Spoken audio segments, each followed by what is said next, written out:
So today's topic is energy of a fluid in a steady flow. ठीक है, पिछली class में हमने बात की थी रेनॉल्ड नंबर की, आइडियल फ्लूइड की और इक्वेशन ऑफ कॉन्टिन्यूटी की। इक्वेशन ऑफ कॉन्टिन्यूटी में हमने क्या किया था कि जो पाइप है चाहे कितनी भी मर्जी ब्रॉड हो रही है, कहीं भी एकदम से जाके नैरो हो रही है, फिर से ब्रॉड हो रही है, जैसे टॉम एंड जेरी में या पहले के जो कार्टून थे उसमें दिखाया जाता था, कहीं पे ब्रॉड होगी कहीं पे नैरो होगी। ठीक है, जो स्ट्रीमलाइन फ्लो होगा ना उसका एरिया और वेलोसिटी हमेशा कांस्टेंट रहेंगे। उसमें हमने किया था a into V is equals to constant. और हमने क्या बात की थी that v is inversely proportional to area. Okay, तो ये दो चीजें हमने इक्वेशन ऑफ कॉन्टिन्यूटी में कर ली। अब आगे करना है कि जो फ्लूइड की एनर्जी है किसी भी स्टेडी फ्लो के अंदर वो कैसे होती है। स्टेडी फ्लो हमने किस में पढ़ा है, आइडियल फ्लूइड में। ठीक है, तो एनर्जी जो पोजेस कर रही है बाय द फ्लोइंग लिक्विड वो कौन कौन सी है। देखिए एनर्जी कौन सी होगी, सबसे पहले तो एक तो काइनेटिक एनर्जी होगी क्योंकि वो मूव कर रहा है, सीधी सी बात है। एक हमारे पास एनर्जी आएगी काइनेटिक एनर्जी। काइनेटिक एनर्जी कब होती है, जब कोई भी सब्सटेंस मूव कर रहा होता है, मोशन में होता है। एक होती है पोटेंशियल एनर्जी। पोटेंशियल एनर्जी जो हमने ग्रेविटेशन में सारी चीजें की हुई है।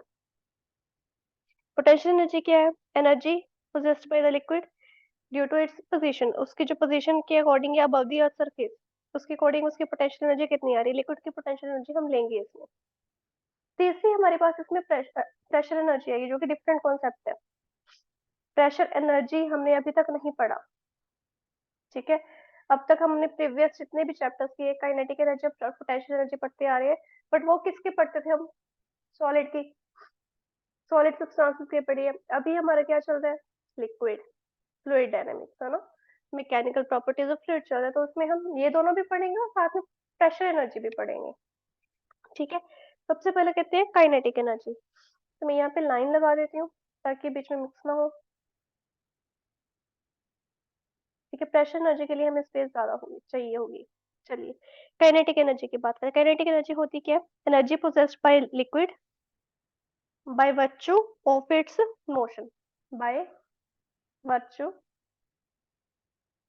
Of its motion.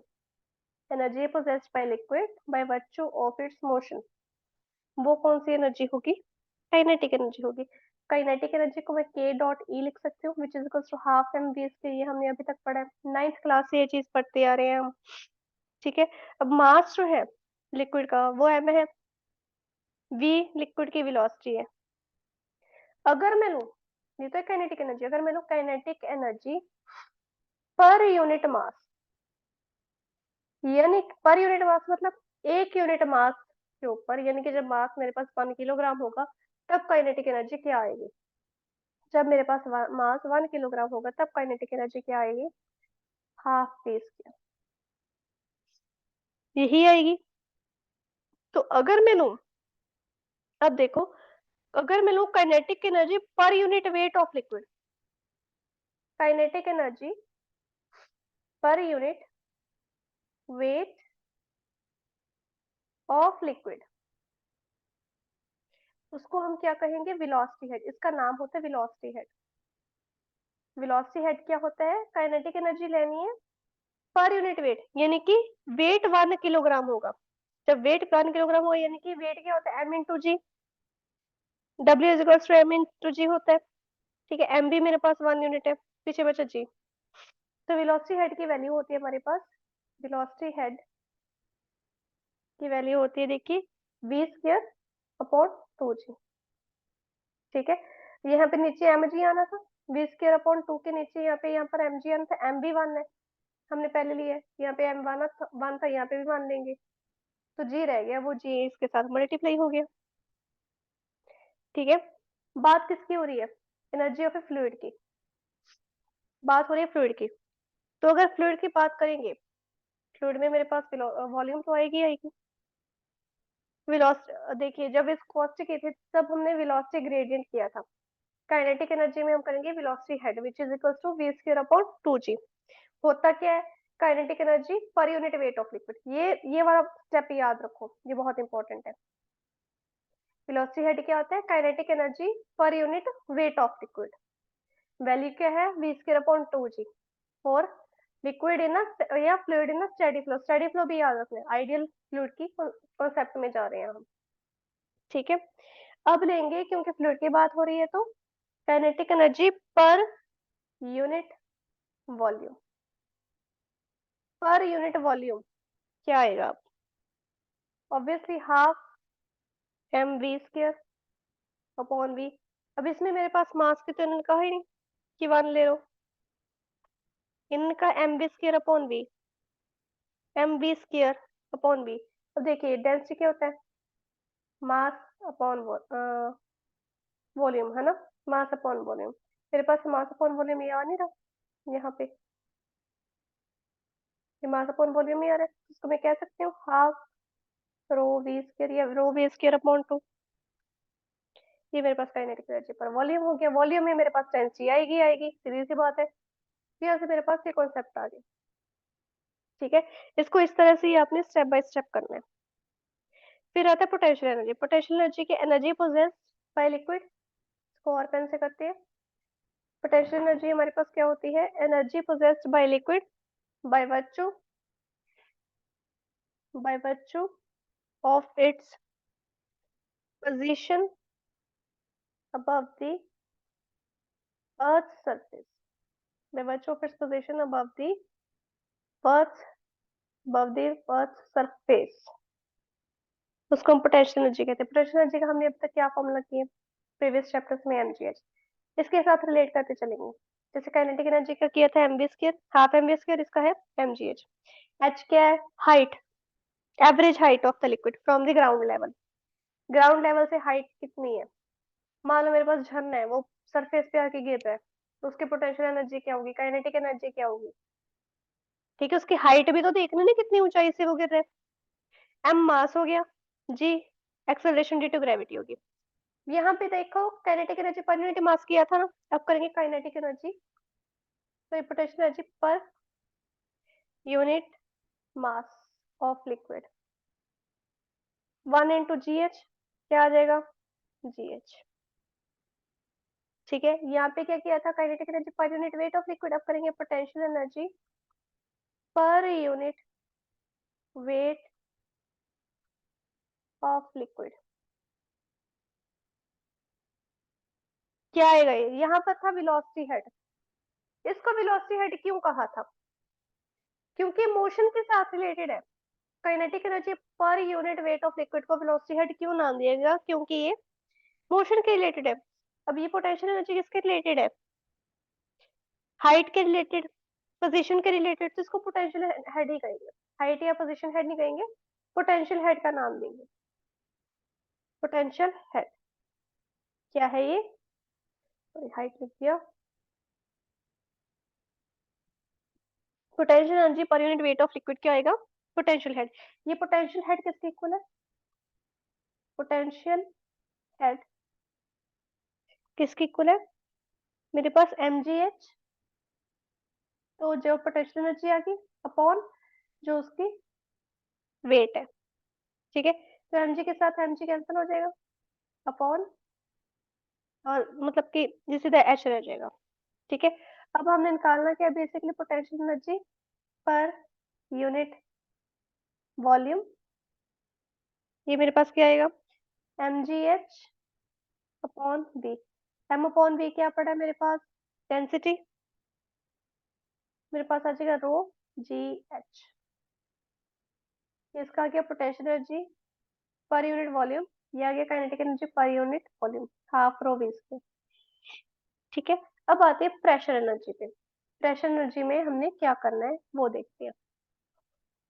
तब देखिए प्रेशर एनर्जी की पहले डेफिनेशन देखें क्या है, energy possessed by a liquid by virtue, sir वो पेन चेंज करते हैं, इजी रहेगा। हाँ जी, by virtue of its pressure is called pressure energy. कितने प्रेशर से वो लिक्विड है वो फ्लो कर रहा है, लिक्विड अंडर प्रेशर, मतलब कि लिक्विड अंडर प्रेशर जो है अगर काम कर सकता है तो दैट मीन्स वो एनर्जी पोजेस करता है। मान लो, देखो एग्जांपल लेते हैं, we are watering the plants with a pipe, और अगर हम पाइप का जो नोजल है, जो जिस एंड से पानी निकल रहा है, उसको थोड़ा सा प्रेस कर देंगे तो कितनी प्रेशर से दूर तक जाएगा पानी, as compare to the previous case, उसमें हमने नोजल को पकड़ा नहीं हुआ था, है ना। तो अगर वो प्रेशर के अंदर अगर लिक्विड वर्क कर रहा है, अपनी स्पीड को बढ़ा घटा रहा है, अपने डिस्टेंस को ग्रेटर कर रहा है, दैट मीन्स वो एनर्जी भी पोजेस करता है। तो इसके लिए हम क्या करेंगे, एजम्पशन करेंगे एक लिक्विड सिलेंडर की। लिक्विड सिलेंडर है मेरे पास और इसके अंदर लिक्विड भी है, ऑब्वियस सी बात है, लिक्विड सिलेंडर है, कोई भी सिलेंडर है उसके अंदर लिक्विड है, ठीक है। अब देखिए, मैं इसको सीधी सी आसान सी भाषा में बताती हूँ। आपके पास ना एक बॉटल है, मान लो कोक की बोतल है। कोक की बोतल के एंड नीचे वाली तरफ पे आप बड़ी वाली कोक की बोतल लेना, भरी पड़ी है, 10 सेंटीमीटर ऊपर, नीचे से 10 सेंटीमीटर आपने होल कर दिया, और उस होल के ऊपर पहले तो आपने फटाफट से उंगली रख ली, ऑब्वियस सी बात है, होल करोगे तो पानी बाहर निकलेगा, तो उसके अंदर आपने स्ट्रो फिट कर दी, इतना को होल किया कि स्ट्रो फिट कर दी, फिर स्ट्रो को भी यहाँ पर बंद कर दिया, ठीक है, स्ट्रो को भी बंद कर दिया। अब क्या करना है, जब हटाओगे ऑब्वियसली स्ट्रो में से पानी निकलेगा, लेकिन क्या करोगे, स्ट्रो के एंड्स को पकड़ लोगे, जिस जो एंड आपकी तरफ है, बाहर हवा की तरफ है, उसको पकड़ लोगे और अंदर की तरफ धकेलते धकेलते, मतलब प्रेस करते हुए अंदर की तरफ लेके जाओगे। तो यहाँ पर जितना लिक्विड नीचे गया था वापस से ऊपर आना शुरू हो जाएगा, ठीक है। ये इसी में ले लो, मेरे पास कोई लिक्विड है इस सिलेंडर के अंदर और इसका पार्ट यहाँ पर खुला हुआ है, ठीक है। अब ये जो ऑब्वियसली है, देखिए इतनी हाइट पे मेरे पास यहाँ तक लिक्विड पड़ा है, होल से इतनी हाइट पे मेरे पास लिक्विड पड़ा है यहाँ पे, ठीक है। तो यहाँ पर मेरे पास इसके साथ पिस्टन लगा हुआ है, मेरे पास पिस्टन है, तो इस पिस्टन को मैं आगे पीछे कर सकते हैं, वही स्ट्रो को पकड़ के इस तरफ खींच दिया, अंदर की तरफ धकेलते गए, ठीक है, या फिर बिल्कुल छोड़ के यहाँ पर यहाँ तक बंद कर दिया, ठीक है। तो वही चीज करनी है कि अंदर की तरफ जाके यहाँ पर हम इसको यहाँ तक ले जा सकते हैं पिस्टन को, ठीक है, यानी कि एक्स डिस्टेंस तक मूव कर सकते हैं। जब ये चीज करेंगे, इसके अंदर प्रेशर जनरेट करेगा, यहाँ पे सीधी सी बात है, मानो पिस्टन का या इस पार्ट का एरिया है ए और एक्स डिस्टेंस मूव करे अंडर द प्रेशर पी। तो इस केस में देखिए, वर्क डन की बात की थी मैंने अभी, वर्क डन क्या होता है, फोर्स इनटू डिस्टेंस, यह हुआ है वर्क डन वाला वर्क पावर एनर्जी चैप्टर के अंदर। फोर्स क्या होती है, प्रेशर इनटू एरिया, पी क्या होता है, एफ अपॉन ए, तो एफ निकाल दूंगी मैं, पी अपॉन पी इंटू ए, ऑब्वियसली पास्कल नहीं है, पी इंटू ए याद रखना, प्रेशर इंटू एरिया, डिस्टेंस को चेंज कर सकती हूँ, नहीं, डिस्टेंस तो वही रहेगा, इंटू डिस्टेंस, ठीक है। P इंटू ए इंटू एक्स आ गया, एक्स डिस्टेंस मूव कर रहे हैं ना ये इतने एरिया में, A into X, area into distance, याद करो क्या होता है, area into length, area into distance, हम क्या कर रहे हैं, systems of particles and rotational motion से वॉल्यूम, है ना, P इंटू वी हो गया, ठीक है। Volume swept by the piston, ये इसको हम क्या कहेंगे, volume swept by the piston, ठीक है। अब प्रेशर मुझे मिल गया, सॉरी वर्क डन मुझे मिल गया P into V, work done की वैल्यू मेरे पास आ गई P इंटू वी, भी जो वर्क डन है ये स्टोर हो रहा है एज अ प्रेशर एनर्जी, ठीक है, of liquid of volume V, work done store हो रहा है as pressure energy of liquid of volume V. अब निकालना चाहूँ इनकी तरफ, जो मैंने काइनेटिक प्रेशर एनर्जी में किए, pressure energy of volume we, ये पर यूनिट वॉल्यूम वी क्या आएगा, पहले लेती हूँ pressure energy of volume we, मेरे पास P इंटू वी आ गया। अब करूंगी pressure energy per unit volume, अब क्या आएगा, वॉल्यूम 1 हो जाएगा, अकेला पी रह गया, प्रेशर रह गया, अकेला पी रह गया, दैट मीन्स एक्सेस प्रेशर हो जाएगा, बहुत ज्यादा प्रेशर हो जाएगा, एक्सेस प्रेशर। अब करूंगी प्रेशर एनर्जी पीई लिखती, फिर पोटेंशियल एनर्जी में कंफ्यूज हो गए। Pressure energy per unit mass, जैसे पिछलों में किया अभी तक हमने, पर यूनिट मास क्या आएगा, PV upon M. M upon V rho है, एम अपॉन वी रो है, तो वी अपॉन एम क्या आएगा, 1/रो। मैं कह सकती हूँ P upon rho, V upon M है, तो पी अपॉन रो आ गया। अब बात करेंगे प्रेशर एनर्जी, वेट रह गया ना, मास पे हो गया, pressure energy per unit wait, W से वर्क में कंफ्यूज हो जाओगे। वेट, वेट लिखते थे, वेट ऑफ लिक्विड, इसको क्या कहेंगे, काइनेटिक एनर्जी वाले में वेलोसिटी हेड कहा, पोटेंशियल एनर्जी वाले में पोटेंशियल हेड कहा, इसमें क्या कहेंगे, प्रेशर हेड, प्रेशर हेड। तो प्रेशर हेड मेरे पास क्या आ गया,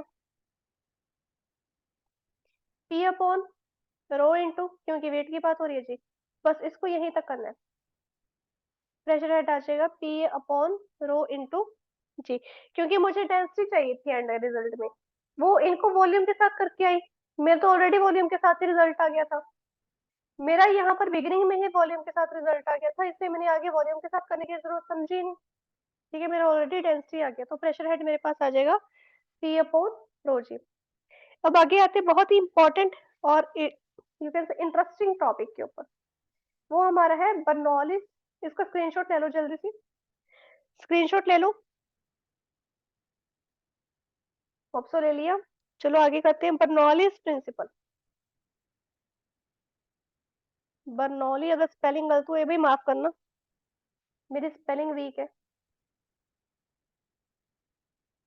बर्नौलीज प्रिंसिपल,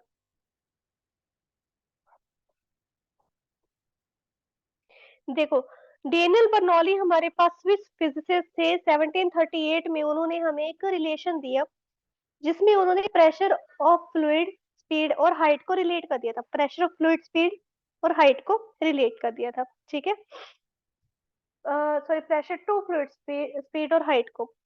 तो उसका जो रिजल्ट हमें बर्नौली प्रिंसिपल के बेसिस पे हमें मिल रहा है, ये बेसिकली बेस्ड है on the law of conservation of energy. कई बार हम कह सकते हैं कई जगहों पर न्यूटन का लॉ भी लगता है इस पे, और ये डिपेंड करता है और अप्लाई करता है टू आइडियल फ्लूइड्स, ठीक है। स्टेटमेंट देख लो, Bernoulli's principle states that sum of sum of pressure energy, अभी किया था kinetic energy and potential energy, अभी किया था तीनों, अभी किए थे पर यूनिट वॉल्यूम, ये भी अभी किया था पर unit volume of an incompressible incompressible non viscous fluids in a streamlined in a streamlined irrotational flow। irrotational flow सारा का सारा किसके अंदर आ रहा है, आइडियल फ्लूइड के अंदर, है ना, आइडियल फ्लूइड के अंदर यही चीज पड़ी थी। remains constant remains constant along a streamline। अब एक चीज याद रखना, टैप वाटर अगर प्रॉपर स्ट्रीमलाइन हो, ठीक है, इरोटेशनल तो है ही वो बेसिकली, ठीक है, और इनकम्प्रेसिबल भी है, वाटर है तो काफी हद तक नॉन विस्कस है, तो बर्नौलीज प्रिंसिपल फॉलो करेगा। इसके रिलेटेड एक वीडियो दिखाऊंगी आपको, बड़ी इंटरेस्टिंग है। तो इसका मतलब रिजल्ट हमारे पास ये आया था कि pressure plus half rho V square, ये हमने निकाला था किसके अंदर, काइनेटिक एनर्जी के अंदर, फिर ये रो जी एच ये किसके अंदर निकाला था, पोटेंशियल एनर्जी के अंदर, इज इक्वल्स टू कांस्टेंट। इसको हमने प्रूव करना है। अभी जो हमने तीन रिजल्ट्स निकाले थे उनको ऐड करके निकालना है कि ये चीज कांस्टेंट है, ये चीज हमने प्रूव करनी है, ये रिजल्ट याद रखना है अच्छे से, ठीक है। तो हम क्या करेंगे, obviously non viscous incompressible fluid flow assume करेंगे जो कि स्टेडीली फ्लो करे इन डिफरेंट सेक्शंस, और उनकी हाइट भी डिफरेंट है। तो मेरे पास ये देखिए इस तरह से मेरी पाइप जा रही है ऐसे ऊपर की तरफ, ये जमीन है जिसके साथ ये कनेक्टेड है। यहाँ पर इसकी हाइट आ रही है h1 और यहाँ पर इसकी हाइट आ रही है h2, ठीक है। और ये मैंने डिफरेंट सेक्शंस लिए हैं, एक सेक्शन मैंने ये ले लिया और एक सेक्शन मैंने ये ले लिया, ठीक है। अभी इस सेक्शन को मैंने ए का नाम दे दिया, इक्वेशन ऑफ कंटिन्यूटी की तरह जा रहा है, इसको मैंने बी का नाम दे दिया। इसके अंदर P1 प्रेशर से A1 एरिया के अंदर फ्लूइड फ्लो करेगा, इधर प्रेशर P2 हो जाएगा और एरिया A2 आ जाएगा, ठीक है। इसकी वेलोसिटी V1 होगी, इसकी वेलोसिटी V2 होगी।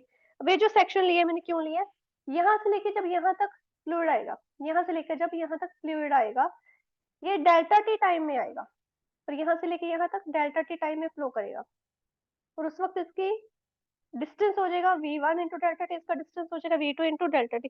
इक्वेशन ऑफ कंटिन्यूटी से बहुत मिल रहा है, ठीक है। यहाँ पे इसको नाम दे देंगे बी डैश, ठीक है।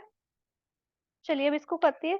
मान लो रो डेंसिटी है फ्लूइड की, दोनों तरफ डेंसिटी मैंने सेम ले ली, क्यों भाई आइडियल फ्लूइड अज्यूम कर रहे हैं तो डेंसिटी तो एटलीस्ट सेम ले। तो सिंस जो फ्लूइड है इनकम्प्रेसिबल, तो चाहे जितना मर्जी मास हो फ्लूइड का, वो सेक्शन ए पाइप से सेक्शन पाइप के सेक्शन ए से सेक्शन बी में बड़ी इजीली फ्लो करेगा, ठीक है।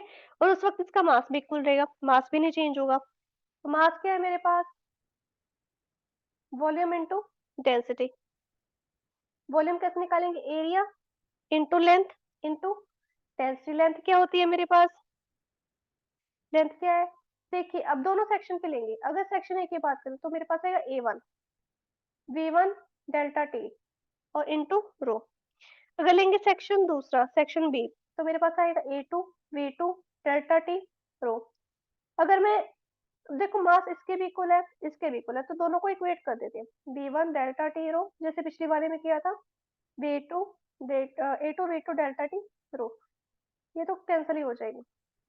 तो मेरे पास आ गया Bernoulli sorry equation of continuity की तरफ A1 V1 is equals to A2 V2। अब आओ आगे, अब बात करेंगे इसकी change in kinetic energy of fluid. देखो सेक्शन चेंज हो रहा है उसकी काइनेटिक एनर्जी यानी कि मोशन में, और उसकी मोशन जो एनर्जी पोजेस कर रहा है उसमें चेंज आएगा। तो kinetic energy at B minus kinetic energy at A लेंगे, ये इनिशियल है ये फाइनल है। तो final kinetic energy minus initial kinetic energy लेते हैं ना, तो at B minus at A, तो मेरे पास आएगा हाफ एम, यहाँ पे देखिए V2 square minus V1 square, सीधी सी बात है मैंने हाफ एम पहले निकाल लिया। हुआ क्या है बताती हूँ, हाफ एम V2 स्क्वायर आया यहाँ पे minus half M V1 square आया, इसको मैंने हाफ एम का कॉमन निकाल लिया, V2 square minus V1 square आ रहा है, ठीक है। मास हमने निकाला था, मास हमने निकाला था यहाँ पे, यहाँ पे, ठीक है। मैं ये वाला ले लेती हूँ, फर्स्ट वाली इक्वेशन ले लेती हूँ, ठीक है, सेक्शन ए वाली। पहले सेक्शन ए का कर लेते हैं अकेला। मेरे पास half M A1 V1 delta T rho, तो V2 square minus V1 square, इसको नंबर 1 का नाम देते हैं, इसको नंबर 2 का। ये मेरे पास आ जाएगी एक तरह से क्वेश्चन नंबर 3 आ जाएगी, ठीक है। अब बात करते हैं, थोड़ा सा मैसी हो गया चलो कोई बात नहीं। अब बात करेंगे पोटेंशियल एनर्जी के चेंज में, change in potential energy of fluid. जब ये करेंगे तब क्या होगा, potential energy at B minus potential energy at A, क्या है mgh, mgh लेंगे, mgh2 माइनस mgh1, ठीक है। mg कॉमन निकाल लिया, h2 माइनस h1, m की वैल्यू ये वाली सेम उठाएंगे, ये वाली A1 V1 डेल्टा टी रो h2 माइनस h1। आप चाहे तो A2 वाली भी उठा सकते, that is up to you, कोई भी उठा लो सेम ही रिजल्ट आएगा हमारे पास, ठीक है। अब इसको नेम दीजिए क्वेश्चन नंबर 4 का। अब करना है net work done on fluid, net work done on fluid, fluid के ऊपर कितना वर्क डन हुआ, तो work done at A work done क्यों लिया हमने? प्रेशर एनर्जी निकालते वक्त पहले शुरुआत वर्क डन से की थी ना, फिर प्रेशर एनर्जी आई थी ना, वही चीज अब हो रही है। Work done on fluid A, fluid at A आएगा, वैसे ए नहीं आएगा, एट ए, यहाँ पर आएगा minus work done on fluid at B. ठीक है, यहाँ पर आएगा वर्क डन के केस में P1 ए, P इंटू एम आता है ना, प्रेशर इंटू मास, या मास लेंगे वॉल्यूम इंटू डेंसिटी आके हमारे पास ये चीज आएगा, नहीं वॉल्यूम ही लेंगे, PV sorry, PV, P1 into V1 minus P2 into V2। Volume मेरे पास यहाँ से पता चल रहा है कि इतना पार्ट मेरे पास वॉल्यूम का है, ये वाला इसके साथ रिलेट करा और ये वाला इसके साथ। ठीक है, तो मैंने V1 के सीधा डायरेक्ट यहाँ पे वैल्यू लिख दी, P1 A1 V1 delta T minus P2 A2 V2 delta T. ठीक है, अब कौन कौन सी चीज कॉमन आ रही है? देखिए, अगर मैं यूज करूं ये वाली equation, equation number 2, equation number 2 use करूं, A1 V1 A2 V2 के इक्वल है ना, तो P1 A1 V1 delta T minus P2 A1 V1 लिख दूंगी मैं, डेल्टा टी क्यों लिखूंगी, मेरे पास सारा कुछ A1 V1 में आ रहा है।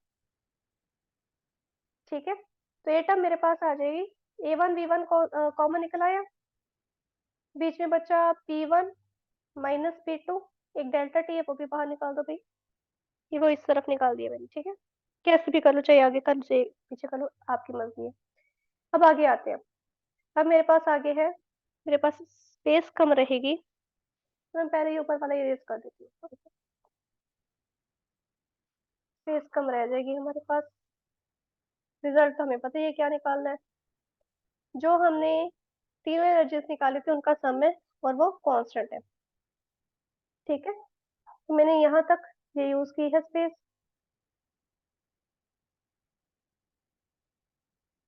यहाँ से इधर गया, अब यहाँ से इधर जा रहा है, फिर यहाँ से इधर जाएगा। ठीक है, चलो कंजर्वेशन ऑफ एनर्जी लेते हैं, कंजर्वेशन ऑफ एनर्जी क्या कहता है, तीनों एनर्जीज इक्वल है,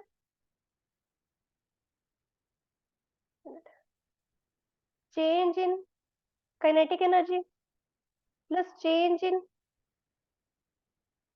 पोटेंशियल एनर्जी, है ना, यही चीज आएगी, कंजर्वेशन ऑफ एनर्जी आ रही है। पर ये चीज किसकी इक्वल है, कंजर्वेशन ऑफ एनर्जी किसकी इक्वल है, ये अपने आप में इक्वल है net work done on fluid, net work done on fluid. तो बेसिकली मैं इसको यही लिख देती हूँ, कंजर्वेशन ऑफ एनर्जी में क्या आएगा, net work done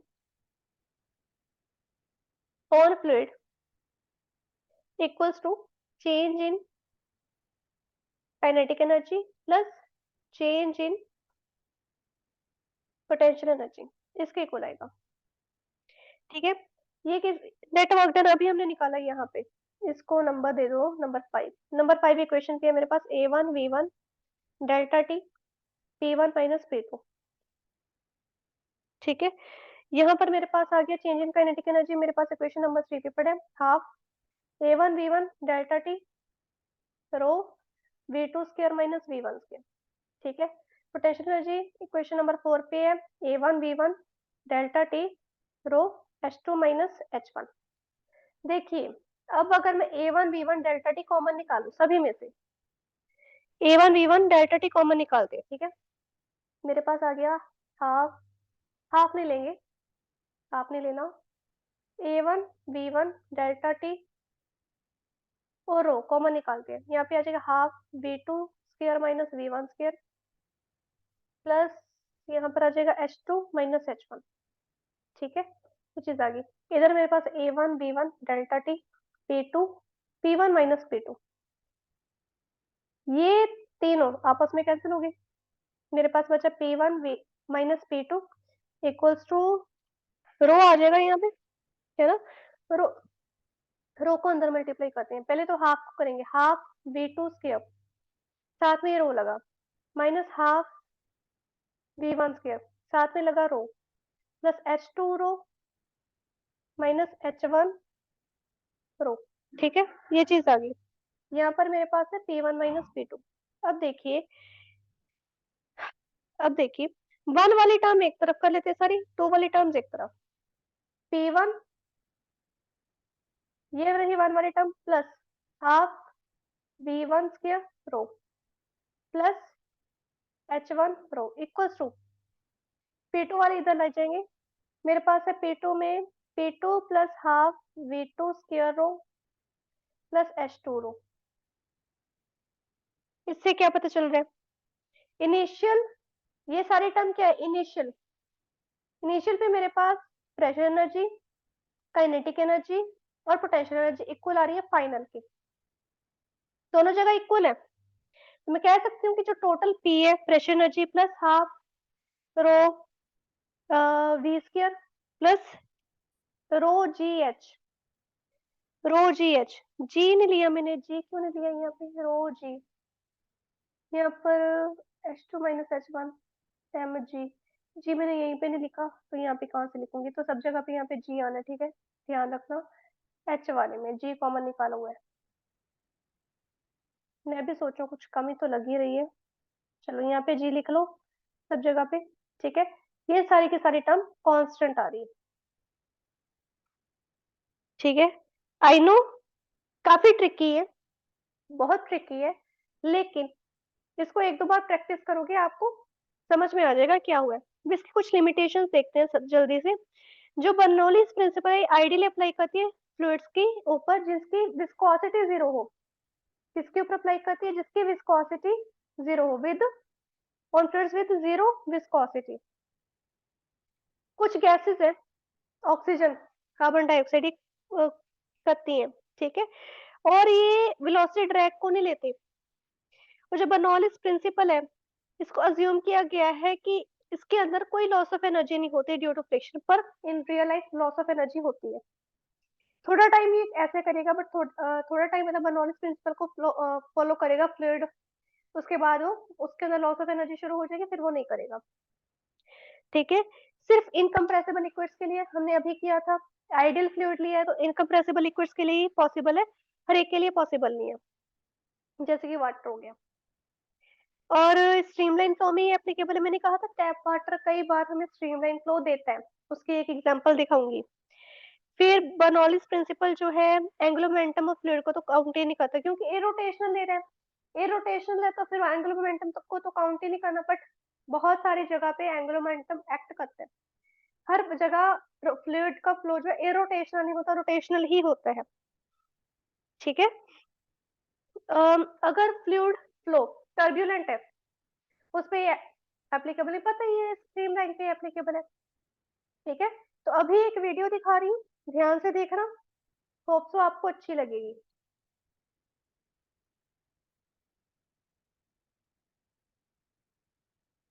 so I am starting this video. हाँ जी,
तो at many places in real life we can apply Bernoulli's principle. तो जब कैन वाले केस में देखा आपने, थोड़े टाइम बाद लॉस ऑफ एनर्जी हो गया, वो अपनी जगह से डिस्प्लेस हो गया। और जो बड़ी सारी उन्होंने ट्यूब ली हुई थी, अगर आप डायरेक्ट मुंह से भर रहे थे वो हवा, तो वो प्रॉपरली भर नहीं पा रही थी, तो हमने उसको थोड़ा स्ट्रीमलाइन की शेप में करने के लिए बिल्कुल स्ट्रेट कर दिया। तो जैसे ही किया, वो सारा का सारी हवा उसके अंदर भर गई। सेम केस हुआ बॉल के अंदर। ठीक है, ड्रायर की हेल्प से बॉल को उड़ाया जा रहा है या प्रेशर नीचे से प्रेशर दिया जा रहा है, साइड पे लो प्रेशर के कारण बॉल क्या है, रोटेट कर रही है हवा में। You can watch this video again.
So that is the end of your class today. I hope the topic was clear to you.